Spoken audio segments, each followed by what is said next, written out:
السلام عليكم ورحمة الله وبركاته. دمان أمد الصومالية والسلام يا ملك السيد شوغان نستشرف في قيمية قدرين لبعدين سلام يا هدول هاي ذكر مقعي ومحمد محي الدين جامعكم مقعدير محمد همبقو أنت موقعي مقعية تقام باك بدن وعن شيء يا صومالي دا أنا جا ندانا هيبون محمد همبقو ما سوين كي بدن عم صوب بندقو لكن وحن شعله هاي وحيابا نيردو مركيترا وروح نورشة إنا وحون إسكده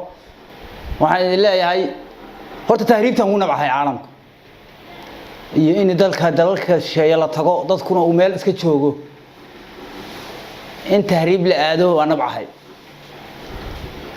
marka waxa jira hadda waxaan leeyahay Soomaalida sida hadda farmaajo loo doorto tahriibtu waa naga yaraatay farmaajina aad baan u salaamayaa madaxweynahayga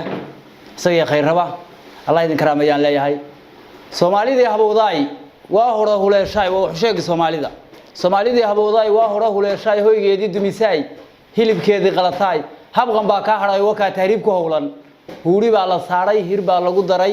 hareeraha badda weyn baa hilibkeedu waran yahay haadka iyo waraabuhu ka hilqadee laystay intaan moodku helin ee beheeda maansaday yurub baa hiifta qaxooti bay ku nool yihiin baraf baa wada helay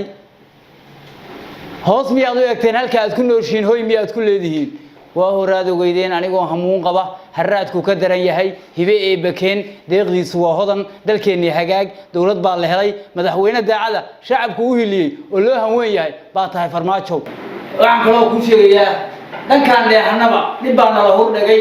dhanka faarri dheerdheer baa dhiigu noo quman dhoohanay Soomaaliya dhibta miyaa la dhalateen dhacdiya dhalata miyaa warma la isugu kiidibay durwaagu darbiga cadawga kuwaa loo dhiibay dagaalqaban ugu dhexnaa lugta shacabka loo dhalay madax dhuuni raadisay miyaa calanka loo dhiibi dhulka lagu daranayo magaceey baa u dhiibo dhalinyarada iyo xumaan malaha dhabti Soomaali dhamay soo idili waa og yahay dhoohana mooyaan kuwa dhowdhowle dhawaaqooda dhagaha ka furaysta inay dhimanayaan bay moogiyeen oo ila dhagi dharaal qura dhanka dhugta dhalandhoolka